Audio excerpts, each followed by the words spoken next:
সুপ্রিয় দর্শক, আজকে আপনাদের সাথে আমি কনফিডেন্স বাড়ানোর কিছু উপায় নিয়ে আলোচনা করব। নাম্বার 1, আপনাকে নিজের শক্তি সম্পর্কে জানতে হবে।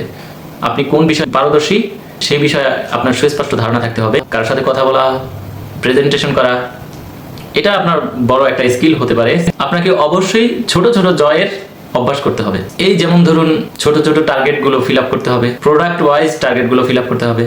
আজ আপনি টার্গেটের কতটা অংশ পূরণ করলেন সেটা লিখে রাখলে আপনার কনফিডেন্স গ্রো করবে। মনে রাখবেন, ছোট জয় ইকুয়াল বড় কনফিডেন্স। নাম্বার 3, বডি ল্যাঙ্গুয়েজ ঠিক রাখতে হবে। যেমন সোজা হয়ে দাঁড়ানো, চোখে চোখ রেখে কথা বলতে হবে, আস্তে এবং পরিষ্কারভাবে কথা বলতে হবে। এই 3টি জিনিস যদি আপনি বদলাতে পারেন তাহলে আপনার কনফিডেন্স 50% বেড়ে যাবে। নিজের সাথে কথা বলার ভাষা পরিবর্তন করুন। এই যেমন সহজে বলে ফেলেন আমি পারবো না, সেক্ষেত্রে আপনি বলতে পারেন আমি চেষ্টা করছি, আমি শিখছি। মনে রাখবেন, কনফিডেন্স মরে যায় তখনই যখন নিজের সাথে আপনি কোনো নেগেটিভ কথা নিজের মনের ভিতরে রাখেন।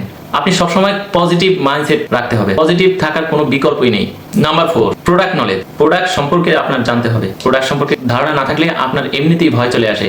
আপনি যেটা জানেন সে সম্পর্কে আপনার বলতে ভয় কম লাগে। নাম্বার 6, ভয় কখনো এড়িয়ে যাবেন না। মনে রাখবেন, ভয় মানে হচ্ছে আপনি গ্রো করছেন।